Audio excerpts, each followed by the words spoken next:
Section 1. Good morning, World Tours. My name is Jamie. How can I help you? Good morning.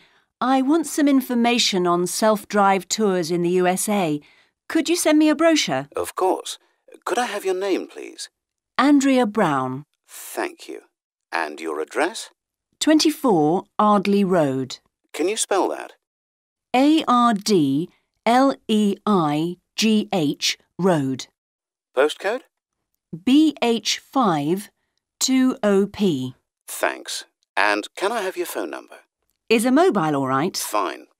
It's 07786 643 091. Thank you. And can I ask you where you heard about World Tours? From a friend, or did you see an advert somewhere? No, I read about you in the newspaper. OK, I'll get the brochures in the post to you, but can I give you some information over the phone? What kinds of things do you want to do on your holiday? I'm interested in going to California with my family. I've got 2 children, and we want to hire a car. OK, we have a couple of self-drive tours there visiting different places of interest in California. The first one begins in Los Angeles, and there's plenty of time to visit some of the theme parks there.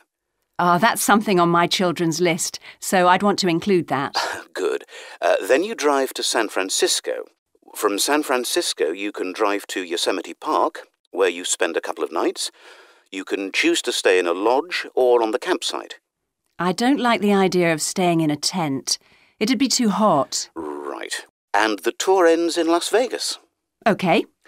The other trip we can arrange is slightly different. It starts in San Francisco, then you drive south to Cambria.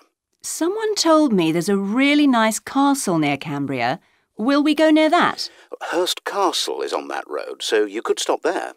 Good. I'd like to do that. Does this trip also go into the desert? No, it continues to Santa Monica, where most people like to stop and do some shopping. We have enough of that at home, so that doesn't interest us. OK. Well, you could go straight on to San Diego. That's good for beaches, isn't it? That's right. That's a good place to relax, and your children might like to visit the zoo before flying home. I don't think so. We want some time for sunbathing and swimming.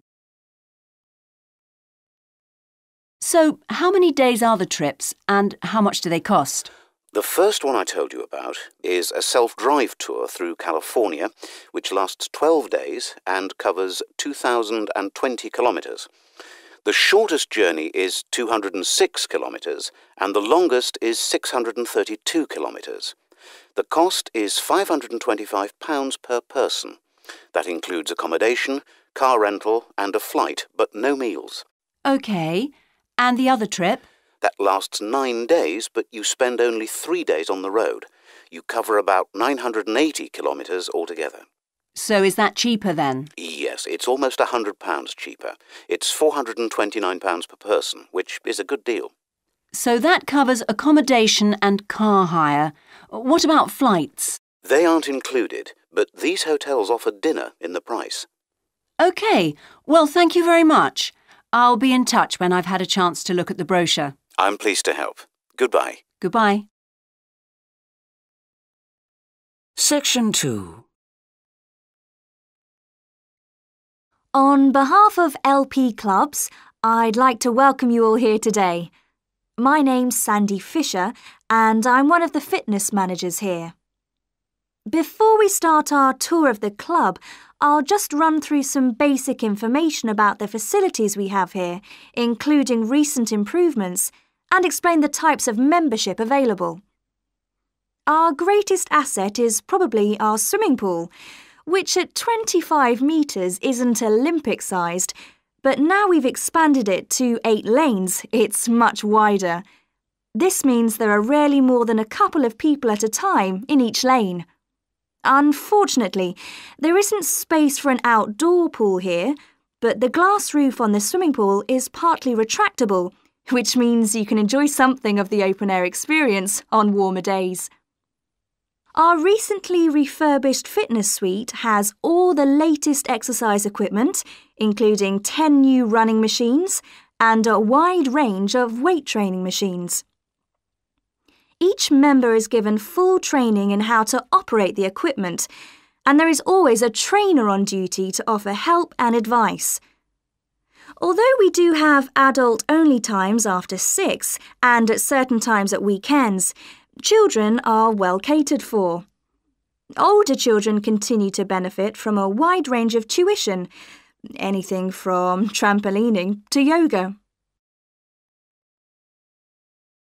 One thing all our members appreciate about us is that we take very good care of them.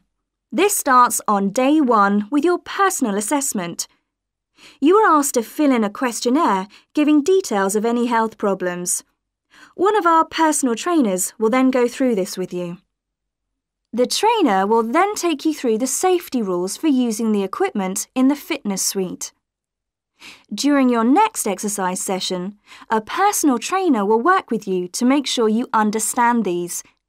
It's very important to do this because we really do want to avoid having any sports injuries. There's a lot more to looking after yourself than simply lifting weights. At the end of the personal assessment, the trainer will draw up a plan outlining what you should try to achieve within a 6-week period. This will then be reviewed at the end of the 6 weeks. Now, I'll just quickly run through the types of membership we have available. All members must pay a joining fee of £90 in addition to the rates for the monthly membership fees. Gold membership entitles you to free entry at all LP clubs. There are now LP clubs in all major cities and towns, so if you travel a lot, this will be a great advantage. Individual gold membership costs £50 a month, and joint membership for you and your partner will cost £75. Premium membership is for professional people whose work commitments make it difficult for them to use the club during the day, and so LP gives booking preferences to Premier members at peak times. This means you'll find it easier to book the sessions at times that suit you. Reciprocal arrangements with other LP clubs are available to Premier members. Premier membership is for individuals only, but you'll be sent passes for guests every month. The monthly fee is £65.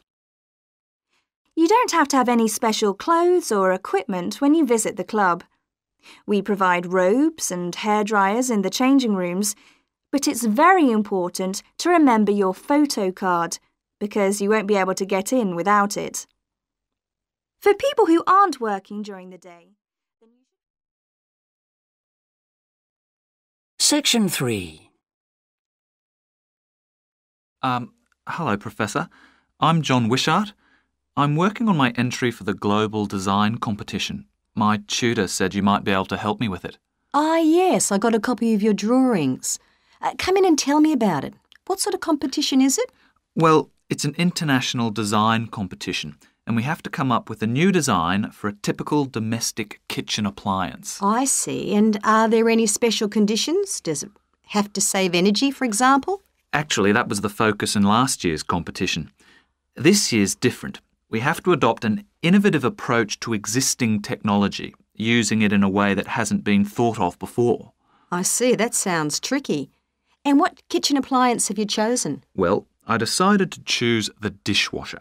Interesting. What made you choose that? Well, they're an everyday kitchen appliance in most Australian houses, but they're all pretty boring and almost identical to each other. I think some people will be prepared to pay a little extra for something that looks different. It's a nice idea. I see you've called your design the rock pool. Why is that? Basically because it looks like the rock pools you find on a beach. The top is made of glass so that you can look down into it. And there's a stone at the bottom. Is that just for decoration? Actually, it does have a function. Instead of pushing a button, you turn the stone.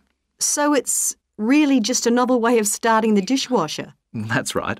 It's a really nice design, but what makes it innovative? Well, I decided to make a dishwasher that uses carbon dioxide. In place of water and detergent? How will you manage that? The idea is to pressurise the carbon dioxide so that it becomes a liquid. The fluid is then released into the dishwasher where it cleans the dishes all by itself. Sounds like a brilliant idea. Your system will totally do away with the need for strong detergents. So what happens once the dishes are clean? Well, to allow them to dry, the liquid carbon dioxide and the waste materials all go to an area called the holding chamber. That's where the liquid is depressurised and so it reverts to a gas. Then the oil and grease are separated out and sent to the waste system. It sounds like you've thought it all out very thoroughly. So what happens to the carbon dioxide once the process is complete? Not wasted, I hope. Actually, that's where the real savings are made. The carbon dioxide is sent back to the cylinder and can be used again and again. What a terrific idea. Do you think it will ever be built? Probably not, but that's okay. Well, I'm sure a lot of positive things will come out of your design. Now, you seem to have thought about everything, so what exactly did you need me to help you with? Well, my design has made it to the final stage of the competition, and in a few months' time I have to give a presentation, and that's the part I was hoping you could help me with. Right, well that should be easy enough. What have you managed to do so far? Well, I've got detailed drawings to show how it will work, and I've also written a 500-word paper on it. I see. Well, if you want to stand a good chance of winning, you really need a model of the machine. Yes, I thought I might, but I'm having a few problems. What's the main difficulty so far? Let me guess. Is it the materials? Yes. I want it to look professional, but everything that's top quality is also very expensive. Look, projects like this are very important to us. They really help lift our profile. So why don't you talk to the university about a grant? Oh. I can help you fill out the application forms if you like. Oh, that would be great. You'd better show me this paper you've written as well. For a global competition such as this, you need to make sure the technical details you've given are accurate and thorough. Oh, that would be a great help. Is there anything else I can do? Well, I'm really nervous. Section 4. Today, we continue our series on ecology and conservation with a look at a particularly endangered member of the black bear family. 1 in 10 black bears is actually born with a white coat, which is the result of a special gene that surfaces in a few. Local people have named it the spirit bear, and according to the legends of these communities, its snowy fur brings with it a special power. Because of this, it has always been highly regarded by them, so much that they do not speak of seeing it to anyone else. It is their way of protecting it when strangers visit the area. The white bear's habitat is quite interesting. The bear's strong relationship with the old-growth rainforest is a complex one. The white bear relies on the huge, centuries-old trees in the forest in many ways. For example, the old-growth trees have extremely long roots that help prevent erosion of the soil along the banks of the many fish streams. Keeping these banks intact is important because these streams are home to salmon, which are the bear's main food source. In return, the bear's feeding habits nurture the forest. As the bears eat the salmon, they discard the skin and bones in great amounts on the forest floor, which provide vital nutrients. These produce lush vegetation that sustains thousands of other types of life forms, from birds to insects and more. Today, the spirit bear lives off the coast of the province of British Columbia on a few islands. There is great concern for their survival, since it is estimated that less than 200 of these white bears remain.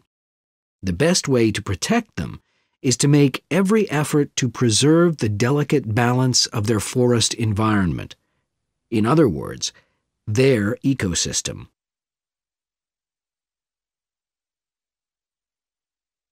The greatest threat to the bear's existence is the loss of its habitat. Over many years, logging companies have stripped the land by cutting down a large number of trees. In addition, they have built roads which have fractured the areas where the bear usually feeds, and many hibernation sites have also been lost. The logging of the trees along the streams has damaged the places where the bears fish. To make matters worse, the number of salmon in those streams is declining because there is no legal limit on fishing at the moment. All these influences have a negative impact on the spirit bear's very existence, which is made all the more fragile by the fact that reproduction among these bears has always been disappointingly low. And so, what's the situation going forward? Community organizations, environmental groups, and the British Columbia government are now working together on the problem. The government is now requiring logging companies to adopt a better logging method, which is a positive step. However, these measures alone may not be sufficient to ensure a healthy population of the spirit bear in the future. Other steps also need to be taken. While it is important to maintain the spirit bear's habitat, there also needs to be more emphasis on its expansion.